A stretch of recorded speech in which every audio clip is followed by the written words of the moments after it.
Apa pandangan pendapat Ustadz tentang jemaah tablik? Jemaah tablik jemaah yang lurus, berdiri atas manhaj ahlus sunnah wal jamaah, bermadhab 4. Kalau di Indonesia rata-rata madhab syafi'i. Kalau di Pakistan, India, Bangladesh, Cina, Turki, mereka bermadhab Hanafi. Kalau di daerah Sri Lanka, Kolombo, Malibar, Gujarat, mereka bermadhab Syafi'i. Kalau di Mesir, mereka bermadhab Syafi'i. Kalau di Libya, Maroko, mereka bermadhab Maliki. Tapi secara akidah mereka madhab ahlus sunnah wal jamaah, persis sama dengan kita. Dan tidak ada keputusan majelis ulama mengatakan jemaah tablik sesat. Saya sendiri sudah meneliti sejak tahun 88 dan ikut dakwah di 35 negara bersama jemaah tablik. Dan di seluruh Indonesia kecuali Maluku yang belum saya datangi. Jadi jemaah tablik ini mereka mau menegakkan sunnah Nabi sampai yang sekecil-kecilnya. Sampai cara potong kuku telunjuk dulu, jari tengah, jari sini, baru kiri ini, terakhir jempol ini. Sampai cara motong kukunya pun dia cara Rasulullah SAW. Tidur miring kanan. Kalau di masjid dia tidur pakai alas. Haram bagi jemaah tablik tidur nggak pakai alas, karena kalau sedang tidur liur yang dari perutnya keluar itu najis. Jadi mereka ngerti, ada ulamanya, ulama yang mengarang kitab mereka Fadlul A'mal itu Maulana Zakaria, kuburannya di Baqi di dekat Imam Nafi dan Imam Maliki, Imam madhab Maliki. Yang mengarang Hayatus Sahabah itu dicetak di Madinah 4 jilid dalam bahasa Arab, itu Maulana Yusuf Kandahlawi. Kitabnya dalam bahasa Arab dicetak di Madinah, beliau dosen. Maulana Zakaria itu dosen di Universitas Madinah. Wafatnya pun dikuburkan di Baqi di dekat Imam Maliki dan Imam Nafi. Perpustakaan Maulana Zakaria itu 32 tingkat. Di Saharanpuri kitabnya lebih dari 32 juta kitab. Bukan orang bodoh, beliau hafal 14.000 hadis di otaknya, di akalnya. Jadi jangan kita cepat-cepat menuduh jemaah tabligh ini sesat. Oh, dia akan meninggalkan anak istri 40 hari, 4 bulan. Ya biar aja lah. TKI itu ninggalkan anak bininya 3 tahun, 4 tahun, 5 tahun, dia aja klien. Anak kapal itu pergi meninggalkan istrinya 6 bulan baru pulang. Sopir bus pergi sampai ke Jawa, pulang 3 bulan sekali. Apa urusannya mencari dunianya itu? Kalau cuma tabligh cari agama, cari iman, biar aja. Ya tapi kan istrinya perlu makanan rohani. Yang mana makanan rohani? Yang itu mana? Yang itu mana? Yang dalam kelambu.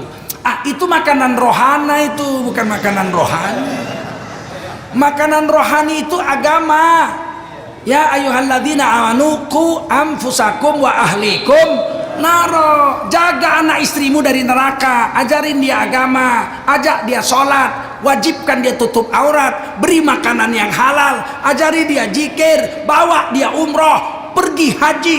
Itu makanan rohani. Kalau yang di kelambu itu bukan makanan rohani, itu makanan rohana itu. Paham?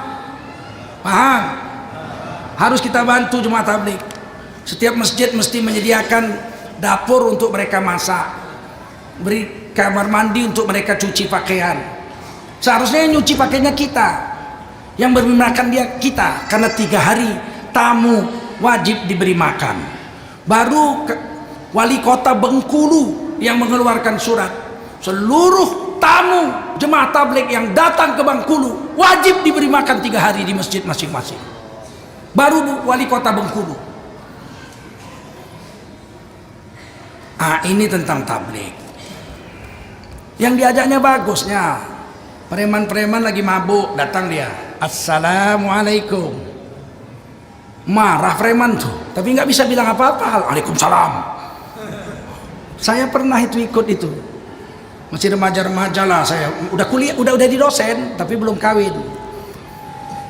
Assalamualaikum. Waalaikumsalam. Ada apa? Kita ini bersaudara. Amirnya orang Malaysia. Kita ini bersaudara. Diikat dengan kalimat La ilaha illallah Muhammadur Rasulullah. Hidup tak lama, kejap lagi pun mati. Mari kita siap-siap ke masjid, kita sholat maghrib, kita dengarkan tentang pemikiran iman dan amal soleh. Serap, kamput satu ceret itu disiramkan ke kami. Saya langsung gulung tanganku kungfu lah kawan ni, ku pikir belum tahu dia siapa tan kujulkan lainnya. Kata Amir orang Malaysia tuh, jangan cikgu, jangan cikgu, biar cikgu kita nak kena mesti sabar kita ni cikgu, kita ni dakwah. Apa boleh buat lah, ngalah juga awak. Sampai masjid mandi ganti jubah doa.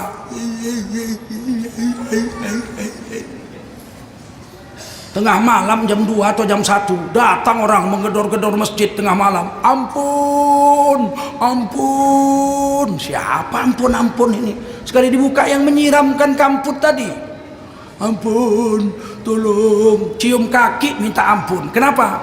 Dalam mimpinya datang malaikat bawa tombak, ditombak lehernya. Minta maaf kau, kalau enggak kubunuh kau malam ini. Ampun. Keluar dia 40 hari. Jadi baik pula preman itu. Jadi memang ada baiknya juga lah jemaah tabligh itu. Kita nggak sanggup kita mendatangi orang. Rasulullah mendatangi, iya. Bahkan Rasulullah mendatangi orang untuk sholat sunat. Lihat di dalam kitab Riyadhus Shalihin, bab sholat sunat. Nabi mengetuk rumah Sayyidina Ali. Assalamualaikum kata Nabi. Ya Ali, qum. Wahai Sayyidina Ali, bangun. Sholat tahajud. Apa kata Sayyidina Ali? Saya ditidurkan oleh Allah. Kalau Allah bangunkan saya bangun, kalau Allah tidurkan saya tidur. Ditepuk Nabi pahanya. Memang manusia itu wa kanal insana zaluman jahula, menganiaya diri lagi bodoh.